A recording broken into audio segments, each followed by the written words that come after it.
thank you for attending the Second Chance Act Comprehensive Community-Based Adult Reentry Program Performance Measures Training.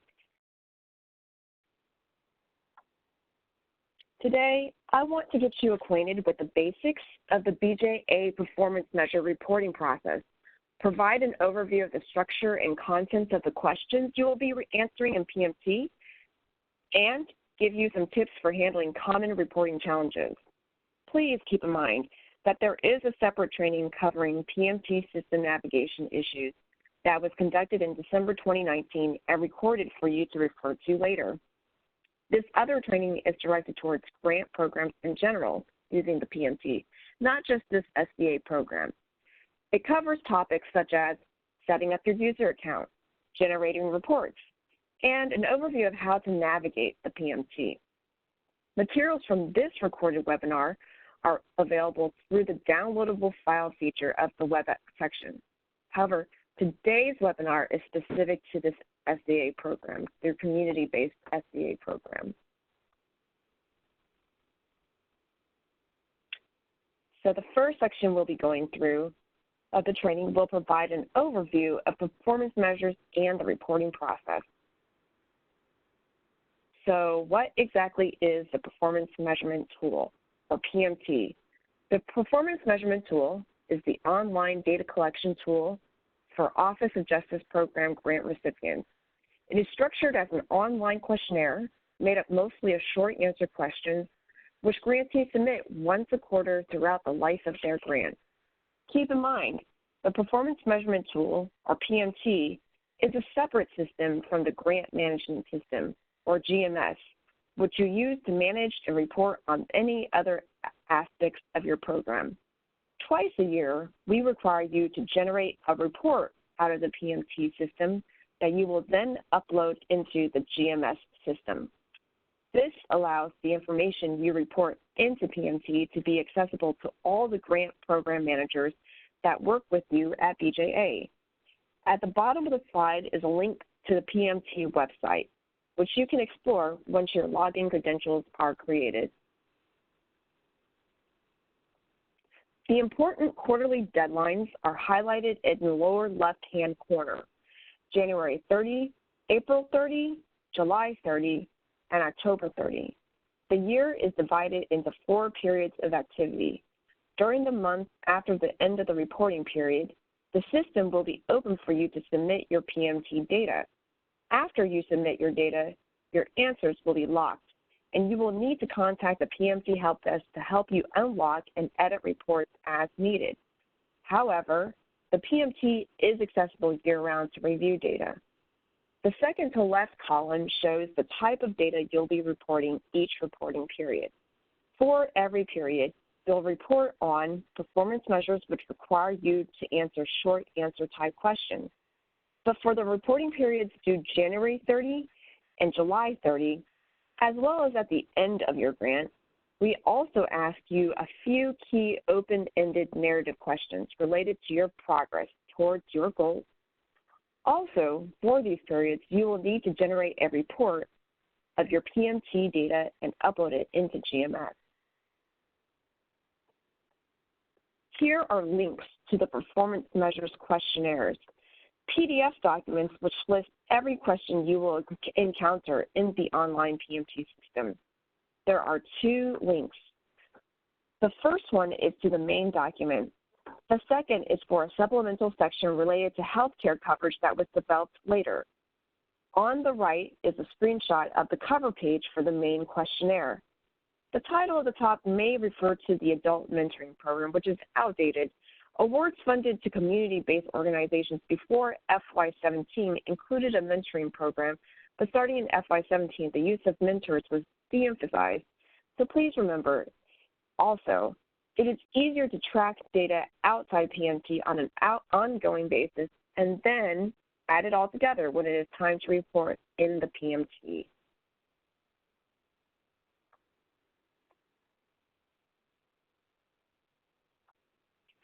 A large part of today's webinar is focused on the actual questions in PMT. But before diving into that, in a nutshell, performance measures aim to capture the following: Inputs refer to program resources. Activities turn inputs into outputs, such as the number of people served. Outcomes are longer term or more bottom line, such as the number of participants who complete a set of requirements or obtain certain outcomes. And much longer term outcomes include reduction in recidivism experienced by your program participants. Information in the PMT helps BJA understand progress, respond to Congress and the media, secure future funds, and provide accountability required by law. Now, let's get into the type of questions you will encounter in the performance measurement tool.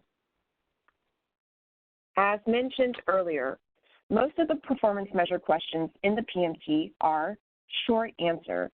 These collect data used to track performance against goals and create a nationwide picture with quantifiable data. The second type are qualitative narrative questions, open-ended questions about your progress answered during the January and July reporting windows. These give you a chance to express in your own words how your experience has been conducting program activities. Both categories are equally important. Before we get started going through the questionnaire, I want to mention that we've developed a tool called SCA Trax to help you keep track of data that is entered into PMT quarterly. You will see as we go throughout this training that there are a lot of questions asking you to provide total counts of participants, breakdowns of participant numbers by certain characteristics, and services received, etc. This tool is an optional Excel tool which helps you enter data about program activities, program participants, services you provided to them, their admission and exit dates, etc. And it will produce summary tables with aggregate counts that you need to provide for quarterly reporting.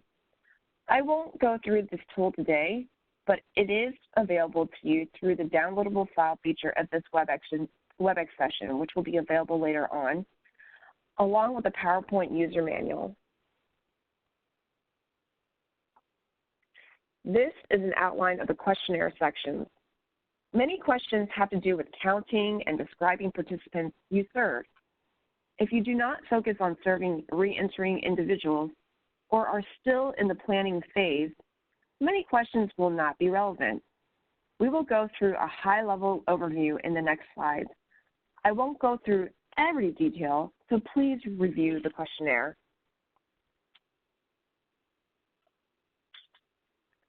The General Award Information section helps track what stage your grant is in and affects what you have to answer later.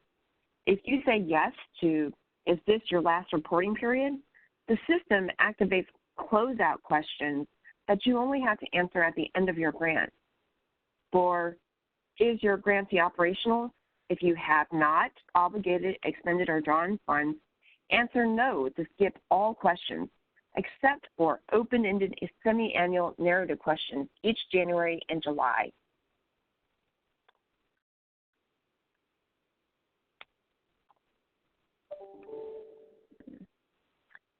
The Program Structure and Treatment Services section covers the type of services your program offers to re-entering individuals.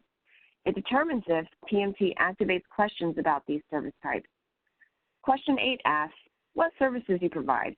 Pre-release, meaning before release to the community, post-release, or both. Question 9 through 14 asks whether your program provides certain types of treatment services either pre or post-release. Cognitive-based, mental health, substance abuse, employment, educational, and housing. One of the common challenges in PMT is for SCA grantees that are operational but not serving re-entering participants, either because their program is not concentrated on that yet or they are in planning phase. Currently, there is some confusing wording in the PMT system. Question 1 asks if the grantee is operational, which it defines as having active participants, i.e. re-entering individuals, and using SCA funding. In fact, you can be operational as long as you have used SCA funding, even if you do not have active participants in a program focusing on re-entering individuals. either because your program is not concentrating on that yet or you are in the planning phase.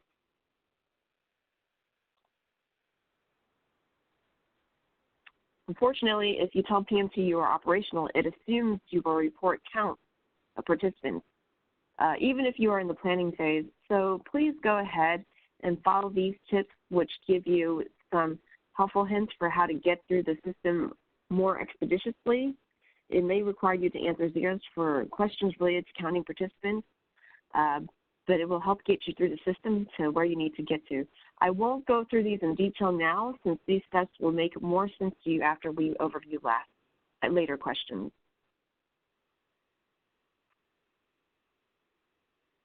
Moving on, program characteristics questions ask questions to get a basic description of your programming, such as your target population and expected number of participants. This section focuses on participants in programs which serve reentering individuals, as opposed to participants for staff trainings, etc. This slide and the ones that follow have helpful hints based on questions we've encountered from grantees in the past. Though we won't go through all the details on these slides today, please use these slides as a reference when you do your PMT reporting. They have several helpful hints that can help save you time. Typically, SCA grantees determine a baseline picture of recidivism amongst their target population that the program's results can be compared against. The baseline recidivism section asks about the baseline recidivism rate and goals for reducing it.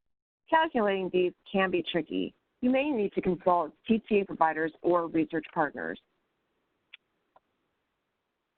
There are some questions about the mentors you have recruited, trained, and matched with reentering program participants. If your program will not use mentors, PMT may still require you to provide values in order to proceed to the next section. So follow the reporting tip guidelines on how to answer certain questions with 0 and no to help you skip to the next section.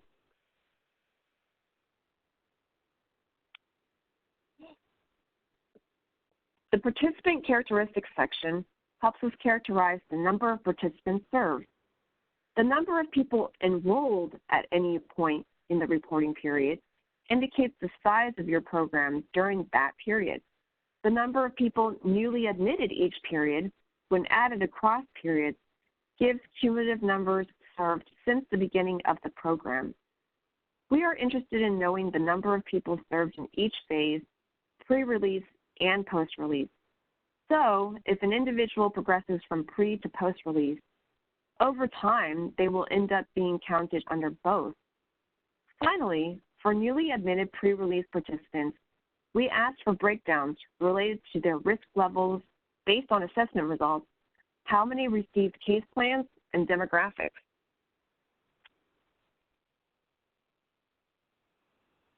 The participant characteristics section includes several sections to help describe the risk assessment you use. Risk assessments help target participants with the characteristics most appropriate for program participation.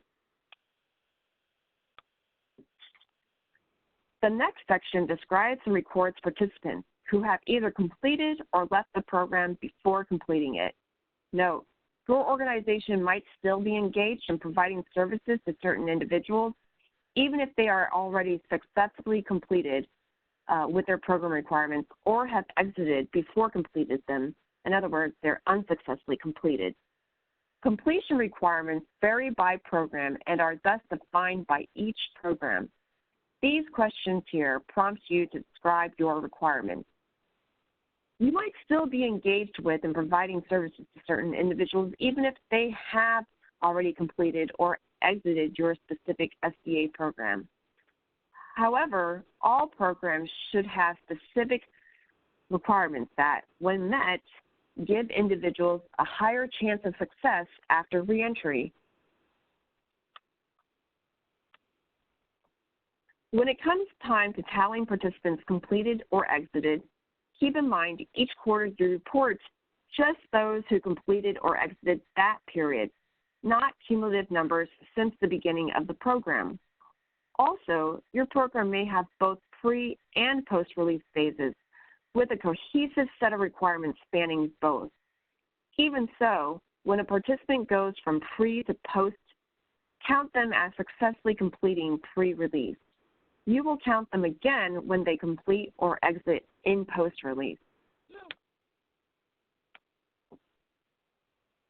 So what exactly constitutes an unsuccessful exit or completion?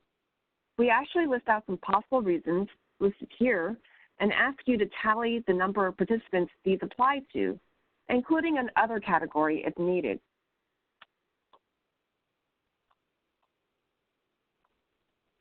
The table on this slide provides a summary of all the numbers that we asked for related to completions and exits.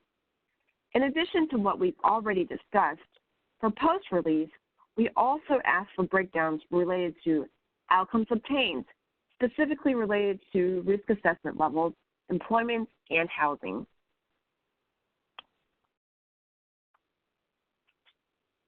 We've talked about counting all the participants you started or completed your program. What about the services we actually provide to them? Depending on what services types were chosen in the early program structure and treatment services section, PMT will show questions related to areas shown here.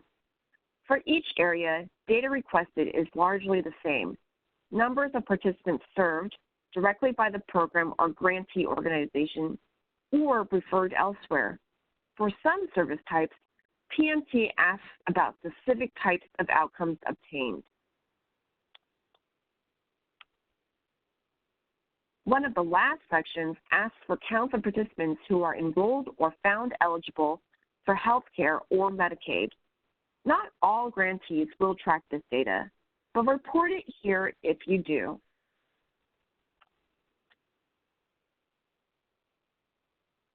And now we've reached the final section of short answer type questions. The court and criminal involvement section is only shown at the grant's last closeout period, but you need to track this data through the life of your program.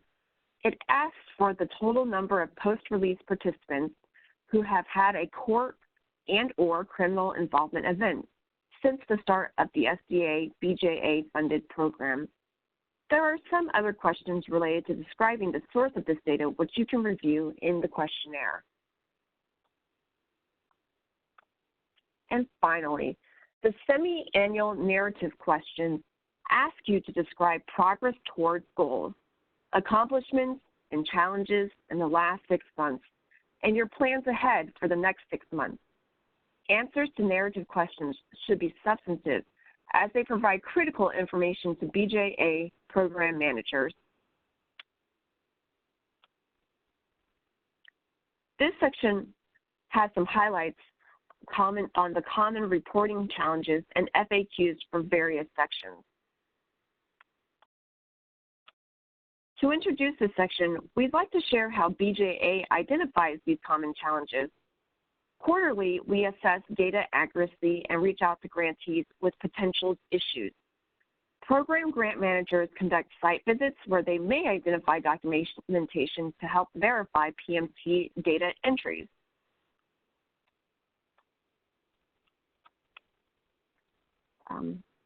The remainder of the slides in this section contain FAQs we have received over the years. There's quite a few slides, but we will not actually read through all of these, but they are here in this slide file for your reference later on.